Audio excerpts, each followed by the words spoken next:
Di sudut Jawa Tengah yang jarang terjamah, terdapat sebuah kampung kecil bernama Karangsambung. Dari kejauhan, kampung ini terlihat biasa saja, dengan rumah-rumah sederhana dan jalan setapak yang dikelilingi hutan lebat. Namun, di balik ketenangan itu, tersembunyi rahasia gelap yang selama bertahun-tahun menghantui para penduduknya. Di tengah kampung itu berdirilah sebuah rumah tua yang selalu terkunci rapat. Rumah milik Nyai Jirah, seorang nenek tua yang dikenal bukan karena keramahan atau kebijaksanaannya, melainkan karena kaitannya dengan dunia gaib. Konon, siapa saja yang mendekat ke rumahnya dengan niat pesugihan akan mendapatkan kekayaan yang melimpah. Tapi, harga yang harus dibayar sangatlah besar. Nyawa orang terkasih atau bahkan jiwa mereka sendiri. Selamat datang di channel Lentera Mistis. Simak cerita ini sampai akhir, karena mungkin kegelapan ini lebih dekat dari yang kamu pikirkan. Jangan lupa untuk subscribe dan aktifkan lonceng notifikasi agar kamu tidak melewatkan kisah mistis terbaru dari kami. Selamat menonton. Di ujung selatan Jawa Tengah, tersembunyi sebuah kampung kecil bernama Karangsambung.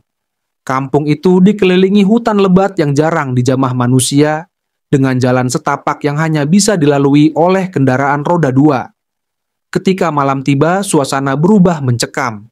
Tidak ada penerangan jalan, hanya suara jangkrik dan lolongan anjing liar yang menemani gelapnya malam.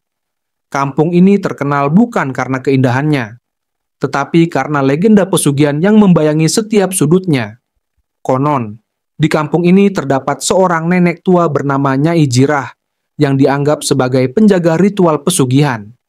Pesugihan ini menjanjikan kekayaan instan, tetapi dengan syarat mengorbankan sesuatu yang sangat berharga, biasanya nyawa keluarga terdekat. Nyai Jirah tinggal di rumah tua di tepi kampung, sebuah rumah yang selalu tertutup dan jarang terlihat penghuninya. Penduduk kampung percaya bahwa ia memiliki hubungan dengan makhluk gaib yang menjaga harta karun tersembunyi di dalam hutan. Tono, seorang pemuda yang telah merantau ke kota selama 5 tahun, memutuskan untuk pulang ke Karangsambung. Ia kembali setelah mendengar kabar bahwa ayahnya jatuh sakit. Namun, setibanya di kampung, Tono merasakan sesuatu yang berbeda. Kampung itu terasa lebih sunyi dari biasanya, dengan penduduk yang tampak menghindari pandangan mata, seolah menyembunyikan sesuatu. Kampung ini tidak seperti dulu, gumam Tono dalam hati. Malam pertama Tono di rumah orang tuanya dipenuhi kegelisahan. Ia terbangun di tengah malam karena mendengar suara langkah berat di halaman. Ketika ia mengintip melalui celah jendela, ia melihat seekor kambing hitam berdiri di tengah halaman. Matanya merah menyala seperti bara api. Ketika Tono mencoba membuka pintu untuk mengusirnya, kambing itu menghilang begitu saja, meninggalkan jejak kaki yang basah meskipun malam itu tidak hujan. Keesokan harinya, Tono berbicara dengan salah satu tetangga lamanya, Pak Darto, yang memberinya kabar mengejutkan. Kambing hitam itu bukan sembarang kambing, itu adalah pertanda, kata Pak Darto dengan nada berbisik. Ia menjelaskan bahwa kambing hitam sering muncul di dekat rumah penduduk yang terlibat dalam ritual pesugihan Nyai Jirah. Orang yang sudah menandatangani perjanjian dengan dia akan dihantui sampai mereka menyerahkan syaratnya. Lanjutnya, Tono mulai memperhatikan bahwa beberapa rumah di kampung tampak berbeda. Rumah-rumah yang dulu sederhana kini berubah menjadi besar dan megah. Namun, penghuni rumah-rumah itu terlihat selalu ketakutan dan jarang keluar.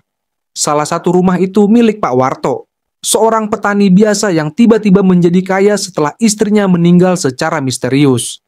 Semua orang tahu, dia mengambil jalan pesugihan, ujar Pak Darto dengan nada cemas. Rasa penasaran membawa Tono mendekati rumah Nyai Jirah. Rumah itu tampak tua dan tidak terawat, dengan tumbuhan liar yang menjalar di sekelilingnya. Namun, ada sesuatu yang aneh. Meskipun tampak seperti rumah kosong, selalu ada asap tipis yang keluar dari cerobongnya, seolah-olah ada seseorang yang sedang memasak. Ketika Tono mendekat, ia merasakan udara di sekitarnya menjadi lebih dingin, dan suara-suara bisikan mulai terdengar. Ketika Tono kembali ke rumah, ia menceritakan rasa penasarannya kepada ibunya. Namun, respon sang ibu sangat keras. Jangan pernah mendekati rumah itu, Tono. Nyai Jirah bukan orang biasa, kata ibunya dengan nada takut. Ia kemudian menceritakan bahwa sudah banyak orang yang mencoba melawan Nyai Jirah, tetapi semuanya berakhir tragis. Dia punya kekuatan yang tidak bisa dilawan manusia biasa, tambahnya. Malam berikutnya, Tono kembali dihantui mimpi aneh. Dalam mimpinya, ia melihat dirinya berdiri di depan rumah Nyai Jirah, dikelilingi oleh kambing hitam yang melingkarinya sambil mengeluarkan suara tawa menyeramkan. Ketika ia terbangun, keringat dingin membasahi tubuhnya. Ia mulai merasa bahwa dirinya sedang diawasi oleh sesuatu yang tidak terlihat. Rasa penasaran yang bercampur ketakutan mendorong Tono untuk menggali lebih dalam tentang Nyai Jirah dan ritual pesugihannya. Ia memutuskan untuk mencari tahu lebih banyak melalui cerita-cerita dari penduduk kampung, meskipun ia tahu bahwa tindakannya ini bisa membawa bahaya. Dalam hatinya, ia merasa ada sesuatu yang lebih besar dari sekadar mitos. Sesuatu yang telah mengakar dalam kehidupan kampung Karang Sambung. Keesokan harinya, Tono mendatangi warung Pak Slamet, tempat orang-orang kampung biasa berkumpul. Ia sengaja memulai obrolan santai untuk mengetahui lebih banyak tentang Nyai Jirah. Namun, begitu nama Nyai Jirah disebut, suasana mendadak hening. Beberapa orang tampak gelisah, bahkan ada yang langsung meninggalkan warung. Pak Slamet akhirnya angkat bicara dengan suara rendah, "Nak Tono, jangan asal sebut namanya. Nyai Jirah punya telinga di mana-mana." Saat Tono hendak pulang, seorang pria tua bernama Mang Karto mendekatinya. Dengan suara berbisik, Mang Karto berkata, "Kamu harus hati-hati, nak. Pesugihan itu nyata, dan Nyai Jirah lebih dari sekadar manusia biasa. Banyak orang yang sudah menjadi korbannya, tapi mereka tak punya pilihan. Uang memang mudah didapat, tapi bayarannya terlalu mahal." Kata-kata itu semakin membuat Tono yakin ada rahasia besar yang disembunyikan di kampungnya. Rasa penasaran Tono mendorongnya untuk mengunjungi Pak Warto, salah satu orang yang disebut-sebut terkait pesugihan. Rumah Pak Warto kini megah, lengkap dengan perabotan mahal, jauh berbeda dari rumah petani biasa. Namun, wajah Pak Warto tampak pucat, seperti menyimpan ketakutan. Ketika Tono menanyakan asal-usul kekayaannya, Pak Warto hanya menjawab singkat, "Lebih baik kau jangan tahu, Tono. Kau tidak akan sanggup menerima akibatnya." Malam itu, Tono memberanikan diri kembali ke sekitar rumah Nyai Jirah. Ia mengamati rumah itu dari balik semak-semak. Suasana sepi, tetapi dari dalam rumah terdengar suara seperti orang melantunkan doa atau mantra. Tono mencatat simbol-simbol aneh yang tergambar di dinding rumah, bentuk lingkaran dengan tanda mata di tengahnya. Saat ia berusaha lebih dekat, seekor kambing hitam muncul di depannya dan menatapnya dengan mata merah menyala, membuat Tono mundur dengan napas tersengal. Setelah kunjungan itu, Tono mengalami mimpi buruk yang semakin intens. Dalam mimpinya, ia berdiri di tengah hutan dikelilingi pohon-pohon tinggi. Nyai Jirah muncul dari kegelapan, tertawa kecil sambil membawa seekor kambing hitam. Ia mendengar suara perempuan tua itu berbisik, "Kamu tidak akan bisa lari dari kebenaran." Ketika ia terbangun, ia merasa tubuhnya berat dan sulit bergerak selama beberapa menit. Tono memutuskan untuk menemui Ki Suryadi, seorang dukun kampung yang dikenal sering membantu warga menghadapi hal-hal gaib. Ki Suryadi memperingatkan Tono untuk tidak terlalu jauh menggali tentang Nyai Jirah. Pesugihan bukan hanya soal manusia yang tamak, tapi juga melibatkan makhluk halus yang memiliki kekuatan besar. Jika kamu ingin tahu lebih dalam, kamu harus siap menghadapi konsekuensinya, ujar Ki Suryadi sambil memberikan jimat kecil untuk perlindungan. Beberapa hari setelah pertemuannya dengan Ki Suryadi, kampung dikejutkan oleh berita kematian mendadak seorang pria bernama Pak Arman, salah satu tetangga Tono. Orang-orang berbisik bahwa Pak Arman telah menolak syarat pesugihan yang diminta Nyai Jirah, sehingga ia dibunuh oleh makhluk gaib yang dikirim oleh nenek tua itu. Tubuh Pak Arman ditemukan dengan luka aneh, seperti cakaran besar di punggungnya. Di tengah kekacauan ini, Tono bertemu dengan sahabat lamanya, Arif, yang sedang dilanda kesulitan keuangan. Arif menceritakan bahwa ia mulai tergoda untuk mencoba pesugihan demi melunasi utangnya. Tono dengan tegas memperingatkan Arif, tetapi Arif hanya tertawa getir. "Kau tidak tahu bagaimana rasanya hidup seperti ini, Tono. Kadang kita tidak punya pilihan." Kata-kata Arif membuat Tono khawatir bahwa sahabatnya akan menjadi korban berikutnya. Tono merasa bahwa satu-satunya cara untuk menghentikan pesugihan di kampung ini adalah dengan mengungkap kebenaran tentang Nyai Jirah. Ia mulai merencanakan langkah-langkahnya meskipun ia tahu bahwa hal ini sangat berbahaya. Bersama Ki Suryadi, ia menyusun strategi untuk menyelidiki rumah Nyai Jirah secara langsung, mencari bukti yang dapat membuka mata penduduk kampung. Sebelum memulai aksinya, Tono menerima peringatan terakhir dari ibunya. Jangan main-main dengan Nyai Jirah, Tono. Dia sudah ada di kampung ini lebih lama dari siapapun, dan dia tahu semua rahasia kita. Jika kamu melawan, dia tidak akan membiarkanmu pergi begitu saja, ujar ibunya dengan nada cemas. Namun, tekad Tono sudah bulat. Ia tidak bisa membiarkan teror ini terus berlangsung. Malam itu, Tono dan Ki Suryadi memutuskan untuk mendekati rumah Nyai Jirah. Dengan membawa beberapa perlengkapan, seperti obor dan jimat perlindungan, mereka menyelinap di balik pepohonan di sekitar rumah tersebut.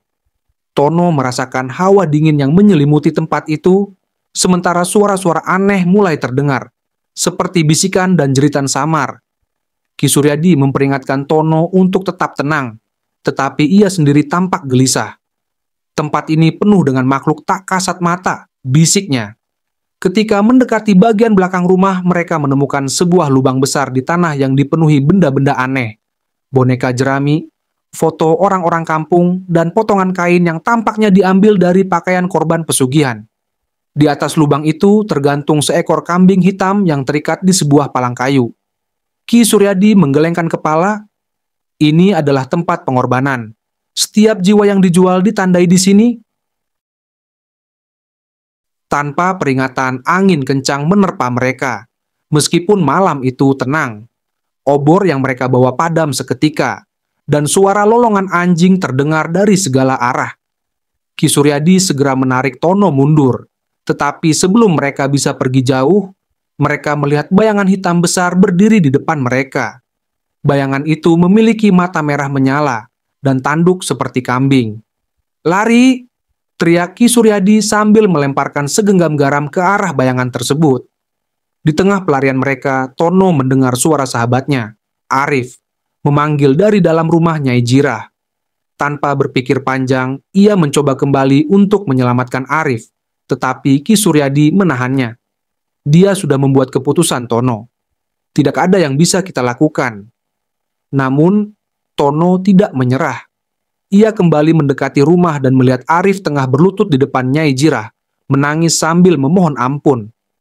"Aku tidak bisa memenuhi syaratnya," teriak Arif, tetapi Nyai Jirah hanya tertawa dingin.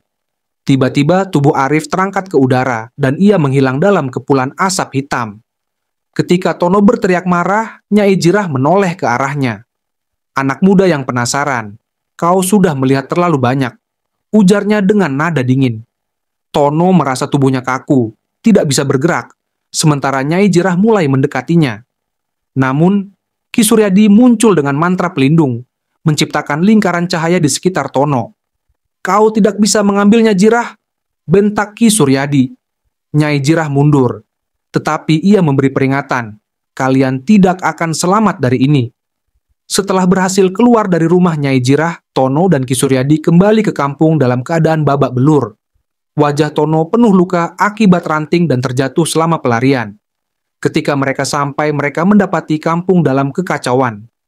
Beberapa warga melaporkan melihat bayangan hitam besar berkeliaran, sementara yang lain mendengar suara kambing mengembik di sekitar rumah mereka. Ketakutan menyelimuti seluruh kampung. Tono mencoba menceritakan apa yang terjadi kepada penduduk kampung, tetapi kebanyakan dari mereka tidak berani melawan Nyai Jirah.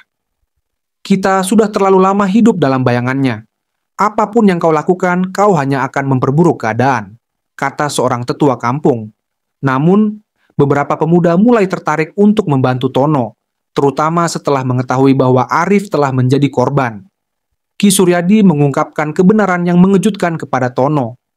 Nyai Jirah sebenarnya bukan manusia biasa. Ia adalah penjaga pesugihan yang sudah tinggal di kampung itu selama puluhan tahun, bahkan mungkin lebih lama.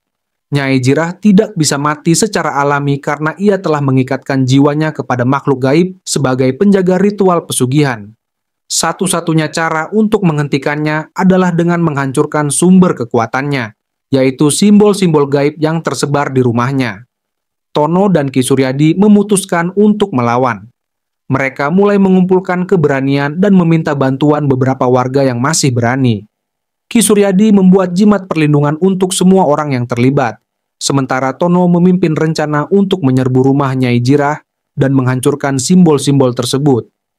Ini bukan hanya tentang menghentikan Nyai Jirah, tapi tentang menyelamatkan kampung kita, ujar Tono kepada warga yang berkumpul. Dengan tekad yang semakin bulat, mereka bersiap menghadapi kegelapan. Malam itu tiba, saat Tono, Ki Suryadi, dan beberapa pemuda pemberani memulai rencana mereka. Kampung Karangsambung terasa lebih sunyi dari biasanya, hanya suara angin yang terdengar samar-samar. Dengan membawa obor dan jimat perlindungan, kelompok kecil ini menyelinap menuju rumah Nyai Jirah. Masing-masing dari mereka menyadari bahwa malam ini mungkin mereka tidak akan kembali. Tono memimpin dengan hati yang dipenuhi keberanian dan ketakutan yang bercampur menjadi satu. Ketika mereka mendekati rumah, bayangan-bayangan hitam mulai bermunculan dari hutan. Bayangan itu menjelma menjadi makhluk-makhluk menyeramkan dengan tubuh besar, mata merah menyala, dan suara tawa yang memekakkan telinga. Ki Suryadi segera membacakan mantra pelindung, menciptakan lingkaran cahaya di sekitar kelompok itu. Makhluk-makhluk tersebut melancarkan serangan, tetapi jimat yang mereka bawa berhasil menahan sebagian besar serangan gaib itu. Salah satu pemuda, Bagas, hampir terseret oleh bayangan, tetapi Tono berhasil menariknya kembali. Ketika mereka sampai di halaman rumah Nyai Jirah, pintu rumah terbuka perlahan, seolah-olah mengundang mereka masuk. Di dalam, suasana jauh lebih menyeramkan. Ruangan gelap dengan lilin-lilin besar menyala di sudut, serta aroma dupa yang menusuk hidung. Nyai Jirah duduk di tengah ruangan dengan tatapan dingin yang langsung menembus ke jiwa mereka. "Kalian sungguh berani datang ke sini," katanya dengan senyum sinis. Seketika ruangan itu bergetar, dan simbol-simbol di dinding mulai bersinar merah terang. Tiba-tiba, sebuah makhluk besar muncul di belakang Nyai Jirah. Tubuhnya menyerupai manusia, tetapi memiliki kepala kambing dengan tanduk panjang dan kuku yang tajam. Makhluk itu adalah penjaga pesugihan, yang selama ini menjadi sumber kekuatan Nyai Jirah. "Jika kalian ingin menghentikan ini, kalian harus melawan dia," kata Nyai Jirah sambil tertawa kecil. Ki Suryadi segera memulai mantra pelindung yang lebih kuat, sementara Tono dan yang lain bersiap dengan senjata seadanya. Pertarungan dimulai dengan sangat kacau. Makhluk penjaga pesugihan itu menyerang tanpa ampun, menghancurkan perabotan di sekitarnya dan melukai beberapa pemuda. Tono mencoba menusuk makhluk itu dengan tombak, tetapi tombaknya hanya terpental tanpa melukai. Sementara itu, Ki Suryadi berusaha memecahkan salah satu simbol gaib yang ada di dinding, meyakini bahwa simbol-simbol itu adalah sumber kekuatan makhluk tersebut. Setiap kali sebuah simbol dihancurkan, makhluk itu tampak melemah. Namun, perlawanan itu tidak tanpa korban. Salah satu pemuda, Bagas, terseret oleh makhluk gaib dan menghilang dalam kegelapan. Ki Suryadi juga mulai kehabisan energi, tetapi tetap melanjutkan mantranya. Tono merasa putus asa melihat orang-orang yang ikut berjuang mulai jatuh satu persatu. Namun, ia teringat pada kata-kata ayahnya sebelum meninggal. "Kamu harus berani melawan apa yang salah, meskipun nyawamu taruhannya." Dengan keberanian itu, Tono memutuskan untuk bertindak lebih jauh. Di tengah pertempuran, Ki Suryadi menyadari bahwa satu-satunya cara untuk menghentikan makhluk itu adalah dengan mengorbankan dirinya. Ia menyerahkan jiwanya sebagai pengalihan, membiarkan makhluk itu menyerang dirinya sementara Tono dan yang lain menghancurkan simbol-simbol terakhir.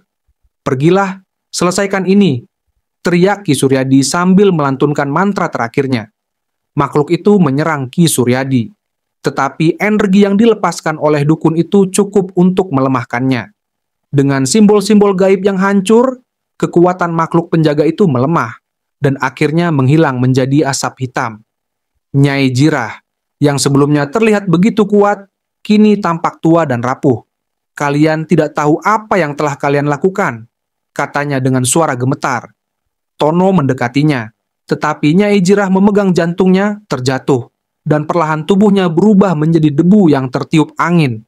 Rumah itu mulai bergetar, seolah-olah akan runtuh. Tono dan para pemuda yang tersisa segera berlari keluar dari rumah yang mulai runtuh. Suara gemuruh dan jeritan samar terdengar saat mereka keluar. Begitu mereka mencapai halaman, rumah itu runtuh sepenuhnya, meninggalkan kepulan debu dan bara api kecil. Kampung Karangsambung kini terasa sunyi, tanpa suara makhluk gaib atau tawa menyeramkan Nyai Jirah.